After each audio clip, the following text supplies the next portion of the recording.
చందమామ కథ సహజమైన శంక.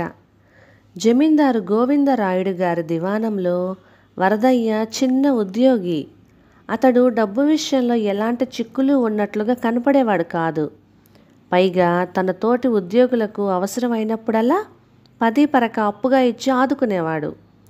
కొలువులో చేరి 10 ఏళ్ళు తిరగకుండానే నగరంలో చిన్న ఇల్లు కొనుక్కున్నాడు. కొడుకులిద్దరిని చక్కగా చదివించాడు. మంచి సంబంధం చూసి కూతురుకు పెళ్లి కూడా చేసేశాడు.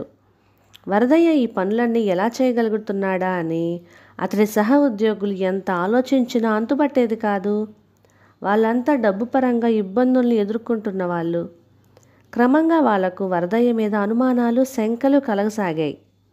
వాళ్ళు వరదయ్య గురించి రకరకాల పుకార్లు లేవదీశారు.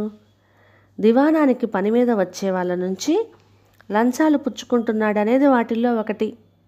చెంగయ్య అనేవాడు జమీందారు ప్రధాన నౌకరు. వాడు ఈ పుకార్ల సంగతి యజమానికి చెప్పాడు. వరదయ్య లంచం తీసుకుంటుండగా చూసిన వాళ్ళు కానీ, లంచం ఇచ్చామని చెప్పిన వాళ్ళు కానీ ఉన్నారా అని జమీందారు చెంగయ్యను అడిగారు. అయ్యా, ఆ రెండింటిలో దేనికి రుజువు ఉన్నా ఈ పుకార్లతో పనేమిటి? వరదయ్యను సరాసరి ఖైదుకే పంపించవచ్చు కదా అన్నాడు చెంగయ్య. జమీందారు దివానును పిలిచి వెంటనే వరదయ్యను గురించి దర్యాప్తు చేసి అసలు సంగతేమిటో వివరంగా తెలుసుకోమని ఆదేశించాడు. దివాను చెంగయ్యను వెంటబెట్టుకొని దివాణం ఉద్యోగుల క్షేమ సమాచారాలు తెలుసుకునేందుకు వచ్చిన వాడిలాగా వరదయ్య ఇంటికి వెళ్ళాడు. ఆ సమయంలో వరదయ్య శేఖరం అనే మరో దివాణం ఉద్యోగికి డబ్బు ఇస్తుండగా దివాను కంటబడింది. దివాను చిన్నగా నవ్వి, ఏం వరదయ్య, నువ్వు జీతం డబ్బులతో పాటు అంతో ఎంతో లంచం డబ్బులు కూడా సంపాదిస్తూ ఏ ఇబ్బందులు లేకుండా కాలం గడిపేస్తున్నామని చాలామంది అనుకుంటున్నారు. అలాంటిది నువ్వే సాటి ఉద్యోగికి ఏదో లంచం ముట్ట చెబుతున్నట్టుందే అన్నాడు. ఆ మాటలకు శేఖరం గతుక్కుమన్నాడు. వరదయ్య తొనక్కుండా దివానును కూర్చునేందుకు అరుగు మీద ఉన్న వాలు కుర్చీ చూపించి, అయ్యా, ఈ శేఖరం తోటి ఉద్యోగి కదా, డబ్బు ఇబ్బందుల్లో ఉండి అడిగితే చేబదులుగా కొంత మొత్తం సర్దుతున్నాను అన్నాడు.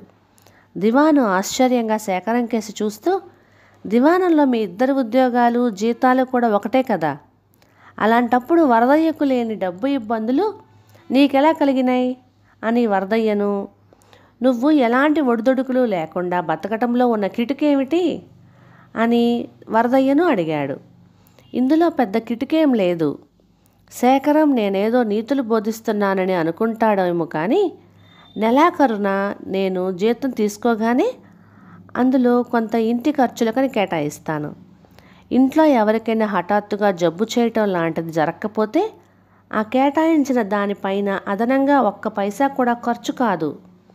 మిగతా డబ్బులో కొంత పండగలప్పుడు కొత్త బట్టలు కొనేందుకు, ఇతరితర ఖర్చుకు వేరే ఉంచుతాను.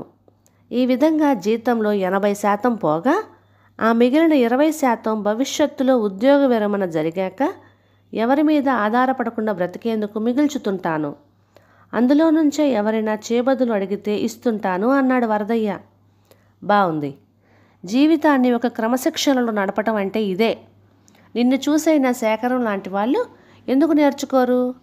అది లేకపోగా నీపైన లేనిపోని పుకార్లేమిటి అన్నాడు దివాను కోపంగా. ఆయన తిరిగి వచ్చి జమీందారుతో, వరదయ్య ఇన్నేళ్లుగా తన రాబడికి అనుగుణంగా ఖర్చులు సరిపెట్టుకుంటూ ఉన్నంతలో సుఖంగా జీవిస్తున్నాడు. మన తతిమా ఉద్యోగులు బ్రతుకుతీరు ఇందుకు పూర్తి భిన్నంగా ఉంది. తమ ఆర్థిక బాధలకు మూల కారణం తెలియని వాళ్ళందరూ వరదయ్య మీద పుకార్లు లేవదీశారు అని చెప్పాడు. జమీందారు కోపంగా, ఇదా వరదయ్య చేసిన నేరం?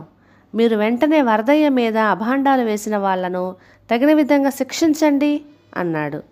దివాను చిన్నగా నవ్వి, అయ్యా, వరదయ్య లాంటి వాళ్ళు చాలా అరుదుగా ఉంటారు. అందువల్ల అలాంటి వాళ్ళు తమ సాటి వాళ్ళల్లో ముందు కుతూహలాన్ని, ఆ పైన అర్థం లేని శంకలకు కారకులవుతారు. ఇది సహజం. అందువల్ల మనం వరదయ్యకు మరికొంత ఉన్నత ఉద్యోగం ఇస్తే అతడి మీద పుకార్లు వేసిన వాళ్లను వేరే శిక్షించాల్సిన అవసరం ఉండదు అన్నాడు. ఆ తరువాత దివాను సలహా ప్రకారం జమీందారు వరదయ్యను దివాణం నగదు అధికారికి సహాయకుడిగా నియమించాడు.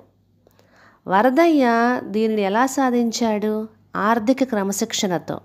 కథ సమాప్తం. ఇక ఈ కథ మీకు నచ్చినట్లయితే ఇలాంటి మరెన్నో తెలుగు చిట్టిపొట్టి కథల కోసం please like, share and subscribe to my channel. Thank you.